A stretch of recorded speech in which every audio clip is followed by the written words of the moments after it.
Allez, je suis chaud bouillant, et pour de vrai du coup, parce que je dois avoir un peu de fièvre, mais du coup, j'enchaîne une troisième vidéo d'affilée avec un petit élément de cours, comme je le disais dans ma vidéo précédente.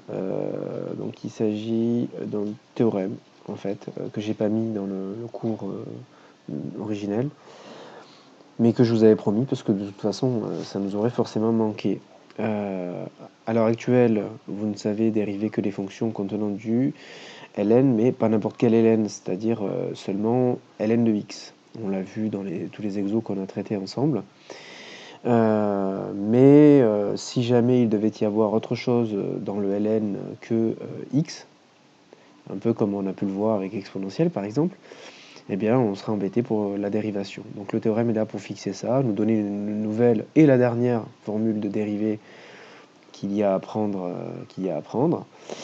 Et donc gérer le cas de la dérivabilité de ce type de fonction. Alors, pour être sûr de la dérivabilité, il faut que la fonction u, du coup, de la fonction u avec laquelle on va composer ln de u donc, et bien que cette fonction soit dérivable et surtout qu'elle soit strictement positive, hein, pour que le ln existe.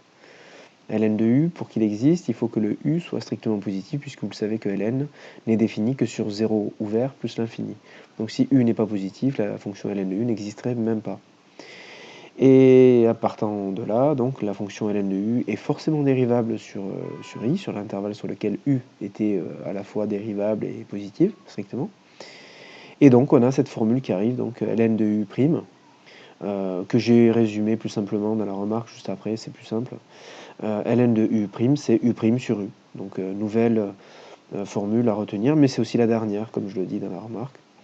Donc voilà, c'est pas la plus compliquée à retenir, mais bon voilà, il faut la retenir quand même. Donc j'ai mis un exemple. J'ai pris la fonction f définie sur R. Alors pourquoi sur R? Parce que on pourrait se poser la question, vu qu'il y a du ln, on pourrait avoir le doute sur le fait que cette fonction existe toujours. Mais en vrai, donc on a dit que il fallait que ce qu'il y a dans le ln soit strictement positif, et là c'est le cas, puisque j'ai mis un polynôme du second degré, mais surtout j'ai mis un carré, c'est positif, fois 2, c'est positif. Alors ça peut être encore égal à 0, mais le fait de faire plus 1 juste à côté, ça fait que c'est forcément strictement positif. Donc le ln qui est là existe, quoi qu'il arrive, quel que soit le x. Donc c'est pour ça que j'ai mis que c'était une fonction définie sur R. Et du coup, sa dérivée, eh bien, c'est 4x sur 2x carré plus 1. Pourquoi? Parce que le u dans ce cas-là, ça serait ça.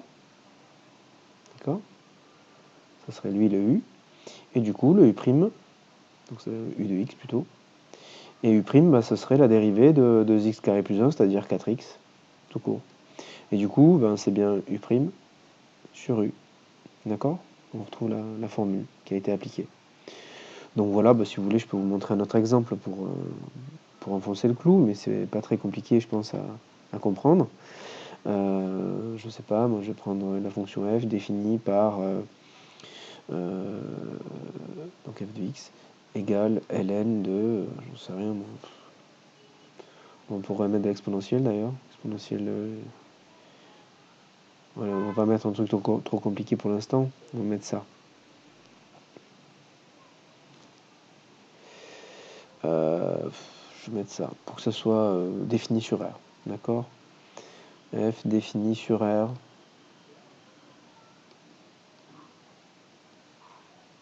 Par 2 points. Alors pourquoi défini sur R? Encore une fois, le carré est positif. Exponentielle est strictement positive, donc la somme des deux là est forcément positive. D'accord?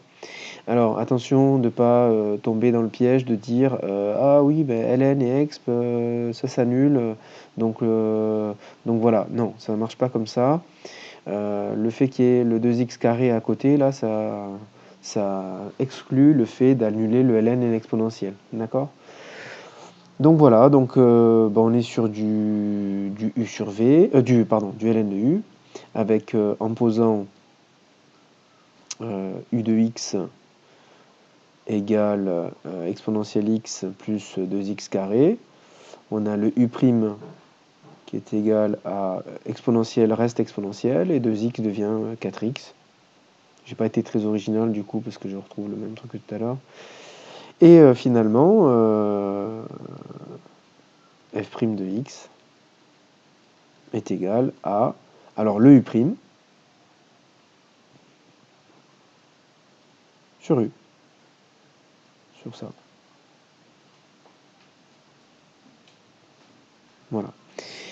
Bon, c'est une fonction plutôt compliquée, qui serait un peu pénible à étudier, donc il serait pénible d'étudier le signe. Alors le dénominateur serait évident, puisque je l'ai choisi justement pour que ce soit positif, pour que le ln existe là. Mais par contre le numérateur, 4x pouvant être négatif, bon, ça poserait un problème. Bon, c'est pas grave, de toute façon l'objectif c'était pas d'aller plus loin que l'usage de la formule. Voilà, bah c'est tout. Je mettrai ce document quelque part sur Pronote, je pense, pour que vous puissiez le récupérer.